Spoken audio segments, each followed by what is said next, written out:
Les élèves les plus méritants du collège protestant de Ouagadougou célébrés au cours de la 6e journée de mérite organisée par les premiers responsables de l'établissement.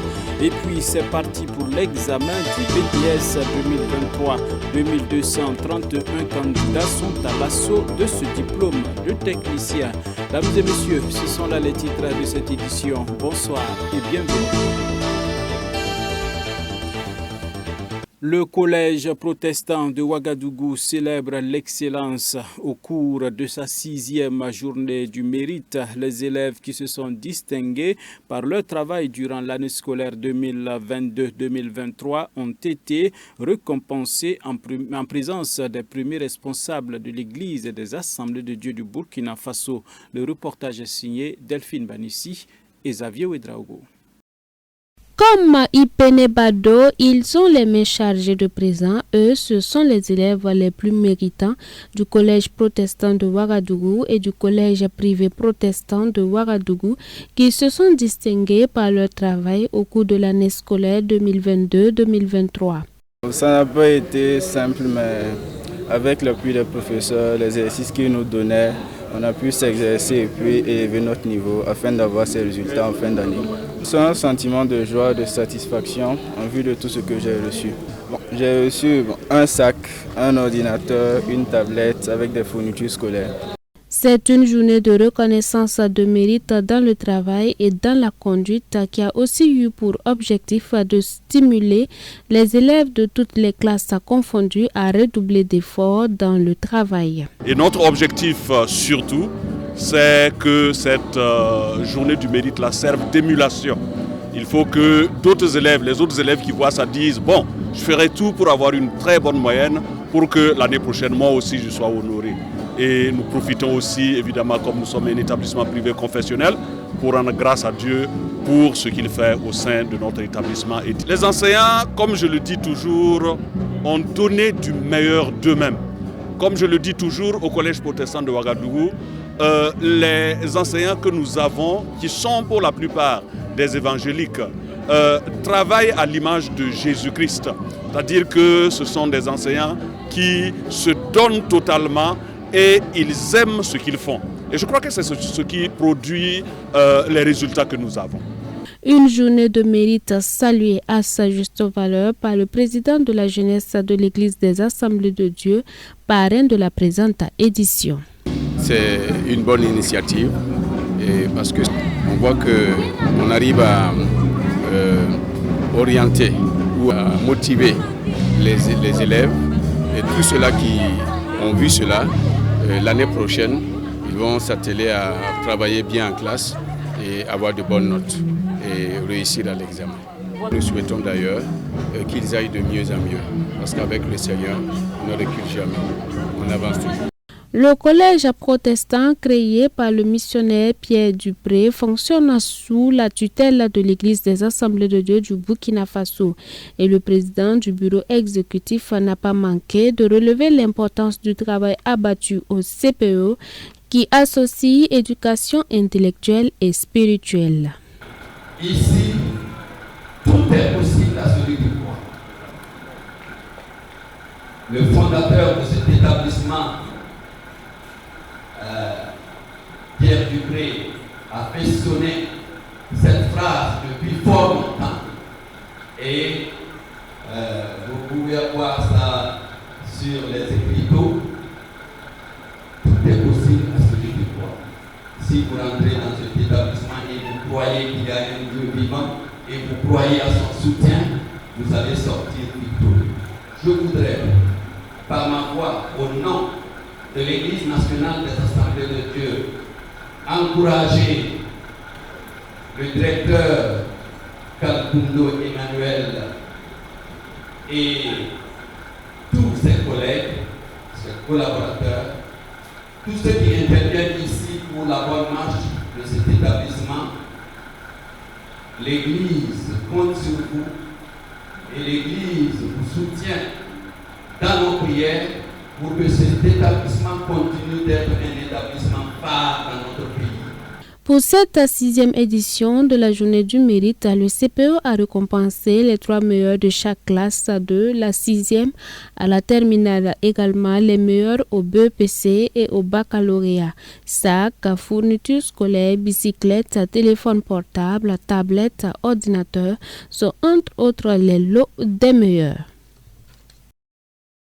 Les villes de Ouagadougou et de Bobo-Dioulasso abritent la session 2023 des épreuves écrites du brevet de technicien supérieur. Ils sont 2231 candidats, dont 57% de filles à rechercher ce précieux sésame. Odette Zouanguena et Gédéon Tapsoba ont assisté ce matin au lancement des épreuves au centre Marienne Ngouabi. Suivez.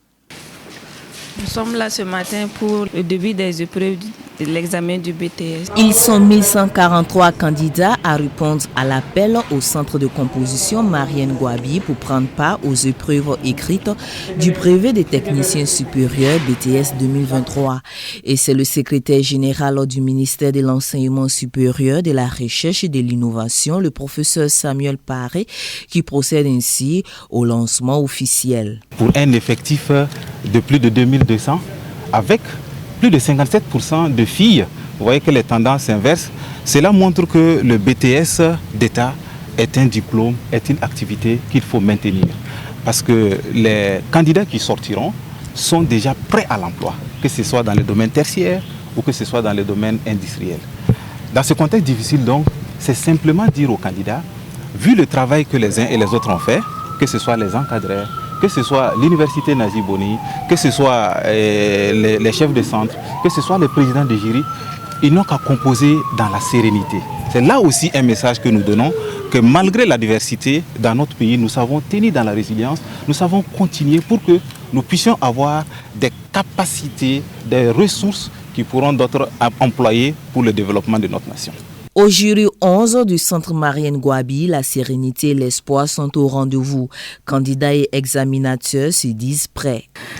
Il y a la confiance. On va essayer de donner ce que nous aussi on a eu comme connaissance depuis l'année passée jusqu'à aujourd'hui. Et puis voir avec l'aide de Dieu, ça va aller. Secrétariat bureautique. Et les candidats sont dans leur salle, à part 2 cas que nous avons rencontrés comme petit problème d'identité qui est vite résolu, quoi. Voilà. Donc pour le moment, tout se déroule bien et nous espérons que tout se déroulera bien jusqu'au 29 où nous devons remettre les clés des cantines. Pour ce précieux sésame, ce sont au total 2231 candidats repartis dans 19 jurys qui affrontent les épreuves dans les villes de Bobo-Dioulasso et de Ouagadougou. La fenêtre internationale dans cette édition, Israël reconnaît la souveraineté du Maroc sur le territoire contesté du Sahara occidental, a déclaré le palais royal marocain dans un communiqué. C'était hier lundi. L'État d'Israël reconnaît la souveraineté du Maroc sur le territoire contesté du Sahara occidental. Selon un communiqué du Palais royal marocain, Israël a exprimé lundi sa position dans une lettre envoyée par le Premier ministre Benyamin Netanyahou au roi Mohamed VI du Maroc. Israël envisage également d'ouvrir un consulat à Dakhla. Le Sahara occidental, ancienne colonie espagnole, figure sur la liste des pays non autonomes des Nations Unies. Le Maroc revendique le territoire comme sien, mais le peuple autochtone sahraoui, dirigé par le Front Polisario et soutenu par l'Algérie, souhaite un État indépendant. En 2020, les États-Unis ont soutenu les revendications du Maroc à condition que les relations diplomatiques entre le Royaume et Israël reprennent. Les 2 pays ont depuis normalisé leurs relations et signé un certain nombre d'accords de coopération, notamment un pacte de défense. À la suite de l'annonce de lundi, un responsable marocain a toutefois déclaré que la reconnaissance d'Israël n'affecterait pas la position du Maroc en faveur de la création d'un État palestinien en Cisjordanie et à Gaza, avec Jérusalem pour capitale. Bien que certains journalistes marocains soulignent qu'avoir des relations avec Israël et soutenir la cause palestinienne ne s'excluent pas mutuellement, des préoccupations concernant un conflit d'intérêts ont été soulevées. À l'appel de l'ONU, le monde entier célèbre aujourd'hui la journée Nelson Mandela en l'honneur du militant anti-apartheid sud-africain. À l'appel de l'Organisation des Nations Unies, le monde célèbre ce 18 juillet la journée Nelson Mandela. La journée a été célébrée pour la première fois le 18 juillet 2010, le jour du 92e anniversaire du leader sud-africain. Nelson Mandela a consacré sa vie au service de l'humanité en tant qu'avocat des droits de l'homme, prisonnier d'opinion, militant pacifiste et premier président noir démocratiquement élu d'une Afrique du Sud libre.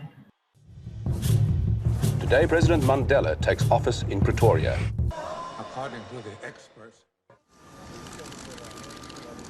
Les Nations Unies espèrent que ce moment sera l'occasion pour tous de renouer avec les valeurs qui ont inspiré Mandela, à savoir une détermination absolue, un engagement profond pour la justice, les droits de l'homme et les libertés fondamentales.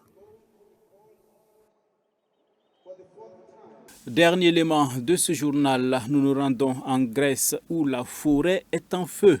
Des centaines de soldats du feu tentent de circonscrire plusieurs incendies à 1 heure de la capitale grecque. La Grèce est toujours confrontée à d'importants feux de forêt attisés par une vague de canicule qui devrait faire grimper le thermomètre à 44 degrés dans les prochains jours. L'incendie le plus important, qui progresse rapidement, est situé dans la forêt de Dervenoria, à une cinquantaine de kilomètres au nord d'Athènes. D'autres incendies touchent des zones balnéaires, notamment Kouvaras, à 40 km de la capitale, mais les autorités ont fait état d'une amélioration. De nombreux habitants de ce secteur ont été évacués et des milliers d'hectares de végétation ont brûlé. En difficulté, les pompiers grecs ont reçu le renfort de leurs confrères français et italiens via le mécanisme européen de protection civile.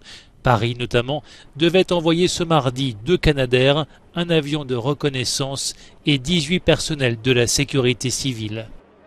Le Premier ministre grec Kyriakos Mitsotakis devait quitter prématurément le sommet UE-Amérique latine à Bruxelles pour retourner à Athènes. Les incendies de forêt sont courants en Grèce pendant l'été. En 2018, plus de 100 personnes avaient péri à Mati, près d'Athènes, l'incendie le plus meurtrier de l'histoire récente grecque. Et c'est ici que nous mettons un terme à cette édition, dames et messieurs. Merci de nous avoir témoigné votre fidélité au programme de la télévision de la famille. On se souhaite une excellente soirée, tout simplement. Et bonsoir chez vous. Rendez-vous est pris demain pour d'autres actualités. Xavier Ouedraogo était à la manette. Les images, Emmanuel Sango était là pour nous les assurer. Bonsoir, dames et messieurs. À demain.